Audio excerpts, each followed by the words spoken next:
At ngayong gabi po, una nating bisita, makibalita po tayo sa nangyaring tensyon kanina dyan ho sa kahabaan ng Abad Santos sa Tondo, Maynila.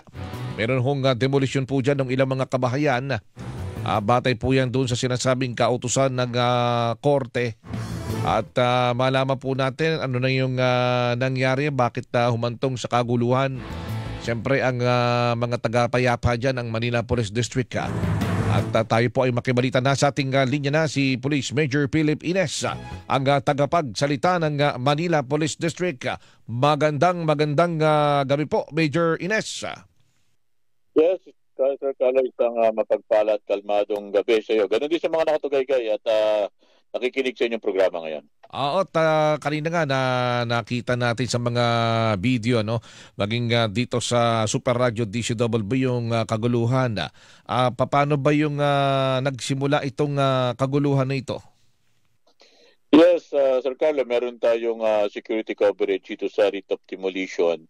Dito sa may Barangay 227 sa District 2 sa Tondo, Manila. Kung saan nga merong order ang korte dito para asistihan natin yung ating sheriff dito. At yung order nito galing sa MTC branch 18 noong 2019 pa. At i-implement yung writ of execution nito ngayong schedule ito from August 26 to 29. Kung saan nga kaninang maga, nagbigay tayo ng security assistance para ma-execute itong writ of demolition dito nga sa nasabing lugar. Ibig sabihin na may petsa ito na ipagbigay alam dun sa mga residente na magkakaroon talaga ng demolition sa mga petsang nabanggit. Yes, Sir Carlo, matagal na ito nagkaroon ng decision, October 4 pa, 2019. At yung implementation nga nito, naka-schedule ito itong August 26 to 29, 2025. At kanina nga, doon nga nag-render tayo ng security assistance dito sa mag-execute nitong writ of demolition. Kung saan nga, nakita naman natin kanina, hanggang bukas ito, Sir Carlo. Hanggang bukas yan. No? So merong mga merong mga nakita ko, ilan ba nasugatan lahat-lahat dito? May mga tama sa ulo yung iba, may nalaglag. Mayroong tinamaan ng matigas na bagay. Sir Carlo, meron lang tayong initial na nakuhang information dito base na rin doon sa ating ground commander doon, si Lieutenant Colonel Norman Patnaan, yung station commander ng Station 7. Kung saan nga, meron tayong nasaktan na dalawang PNP personnel at saka dalawa ding miyembro ng demolition team. Ayun. Dahil sa may nasaktan, meron po bang naaresto doon sa mga sabihin natin na posibleng gumawa ng pananakit? Wala tayong naresto doon kanina, Sir Carlo. Maximum tolerance yung ginawa natin dito.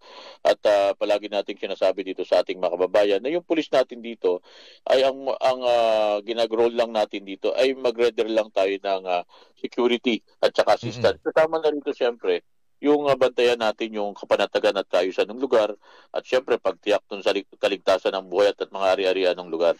Maliban doon, wala kaming participation doon. Hindi natin para makialam tayo doon sa pagdidismantle ng mga bahay doon. Ang sa atin dito, panatili lang natin yung kaayusan ng lugar. Tsaka yung siyempre naapektuhan yung daloy ng trapiko. Dahil yan major thoroughfare, talagang pangunahing lansangan dyan sa area ng Maynila, lalong-lalo sa Tondo. Tama kayo dyan, Sir Carlo, at lahat naman ng requirements ay nakuha naman ito, kaya nag-render tayo ng assistance doon. Kasi hindi naman ganun kadali na basta na lang tayo mag-render ng assistance sa mga ganitong request sa atin. Ang sa atin dito, na-satisfied nung ating nag-request dito, yung ating sheriff, at tayo naman ay tumalima lamang doon sa kautusan. At gusto natin paalala sa ating mga kababayan na yung pulis natin doon, hindi niyo po yan kaaway. Ito po yung pulis niyo dyan, ay para lang po i-maintain natin yung peace and order doon.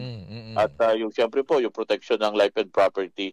At pero kung talagang sabi nga natin, Sir Carlo, nakita na tayo talaga ng hayagang paglabag sa batas, nakita na talaga natin na nananakit at na nanggugulo, wala tayong magagawa kundi ipapatupad natin yung batas. Pero sabi mo nga major maximum tolerance. Sa mga ganitong pagkakataon, paano ba maiiwasan yung kaguluhan sa magkabilang panig doon sa magde-demolish at doon sa mga residente na naapektuhan? Pero sabi nga walang bagay na hindi na pag-uusapan. Pagka sabi nga may bukas na kaisipan, no. Lahat naman na pag-uusapan yan. At syempre din naman wala tayong magagawa dito kundi sumunod tayo sa utos ng korte. Lahat naman kasi ng requirements, Sir Carlo, ay na-satisfied na dito. Kaya sabi nga natin, wala tayong magagawa kundi mag-render tayo ng assistance base dito sa request ng ating sheriff. Mm-mm. At meron naman na itong meron lumabas na kasi dito yung tawag dito yung judgment dito, yung implementation nito, at nilabas nga ito ng korte dito yung MTC Branch 18. Mm-mm. Kaya sa atin dito, sa part natin dito, pag na-meet nila lahat ng mga requirements, lahat yun may koordinasyon at lahat ay ginawa naman, gagawin natin na magbigay tayo ng security coverage para dito sa writ of execution na ito. Ayun. Sabi nyo ay para mapanatili yung kaayusan. So bukas ipagpapatuloy ito, nandyan uli ang ang Manila Police District para magbantay, mag-monitor. Tama kayo dyan, Sir Carlo. Bukas ulit mag-resume tayo. Kanina nag-start to kaninang umaga at natapos ito mga maghapon, mga 4:30 na ng hapon. At bukas ulit ng umaga, itutuloy na naman ito. At nalaman nga natin dito, base nga doon sa nakuha nating impormasyon doon sa ground commander, 5 kabahayan to, pero hindi lang pala 5 kabahayan yung kundi marami din palang pamilya pa ang naandun sa loob. Ayun. Kaya talagang inaasahan natin na talagang yung resistance ng mga tao doon, sabi natin na iintindihan natin yon. Ang sa atin lang, sana maintindihan na nila na tayo bilang, sabi nga natin bilang mga alagad ng batas, nagpapatupad lang tayo ng batas at hindi naman kami parte ng magdi-dismantle doon. Doon lang kami para bantayan lang natin yung kaayusan ng lugar. Ayun. So bukas hopefully hindi na ganun katensyonado yung isasagawang demolition ng mga demolition team. Tama dyan, Sir Carlo, kaya panawagan natin sa ating mga kababayan, katulad nga na nabanggit natin kanina, walang bagay na hindi mapag-uusapan sa bukas na kaisipan. At sabi nga, apoy, hindi kaya ng kapatay ng kapwa-apoy. Pinag-uusapan po lahat ito. Ang mahalaga dito, maintindihan yung stand ng ating PNP rito at paulit-ulitin natin sinasabi, kami po dito ay limitado lamang dito sa pagbabantay ng kaayusan at katahimikan, yung protection po ng lives and property ng mga tao. At hindi po kami kasali doon sa mga pagdidismantle ng mga kabahayan po doon. Kumbaga doon lang kayo sa peace and order. Pero sa inyong impormasyon, meron bang paglilikasan naman itong mga paglilipatan yung mga residenteng naapektuhan? Tama kayo dyan, Sir Carlo, kasi sabi nga natin, may mga tinatawag tayo pre-demolition conference yan. At lahat yun ay na-meet na naman, na-satisfy naman yung mga requirements. Kaya nga, in-execute na itong demolition na implementation ng demolition o ng writ of demolition na ito. Kasi sabi nga natin, may mga requirements ito, Sir Carlo, na dapat ma-meet at lahat naman yun na-meet na. Kaya wala na magagawa kung hindi i-implement to. At kung mapapansin nga natin, Sir Carlo, 2019 pa nagkaroon to ng order IMTC natin. Matagal na pala. At nagkaroon lang siya ng schedule ng implementation ngayong taon lang. So 2019 mahaba-habang panahon din napalugi dito. Pero bukas tuloy-tuloy pa rin natin sana maayos na, walang sakitan, at sabi mo nga nadadaan naman sa magandang usapan lahat. Tama kayo dyan, Sir Carlo, at yun naman ang pakiusap natin sa ating mga kababayan. At ulit-ulitin po natin, ang pulis po dyan ay limited lamang po sa pagbibigay po ng peace and order at saka yung protection po ng lives and property. At hindi po kami kasama doon sa actual na magbabaklas po ng mga structures dyan.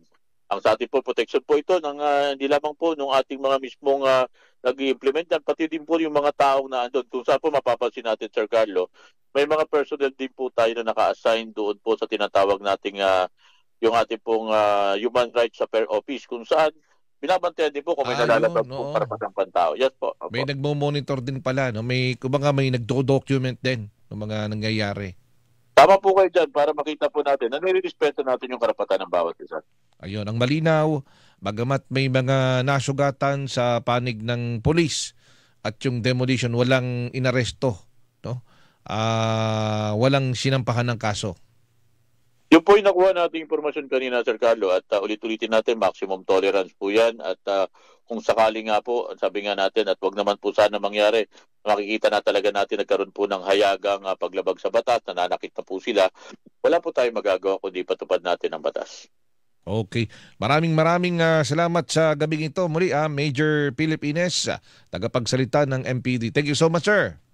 Yes, Sir Carlo, maraming salamat sa pagbibigay ng pagkakataon maibigay namin ng mga ganitong impormasyon. Sa ngalan ng aming mga punong taga-Timon, Police Brigadier General Arnold E. Abad, makakaasa kayo sa Kabiata Servicio para sa Manileño. Isang kalmadong gabi po. Thank you so much si Major Philip Ines, mga kapuso, ang tagapagsalita ng MPD. No? At ayun nga pala, may pinababati si Major, si Chairman Ernesto Galante, Santa Isabel ng Barangay 512, dyan sa Zone 51, Sampaloc, Maynila. Abay, ano pala natin to? Avid listener din ng ating programa. At siya pala ngayon ay nagdiriwang ng kanyang kaarawan. Happy birthday, Chairman. Pansit, ano? Pero oras po natin, mga kapuso, alas 9:22 na po ng gabi. Labanan po natin ang fake news, dapat totoo. Double B Insider.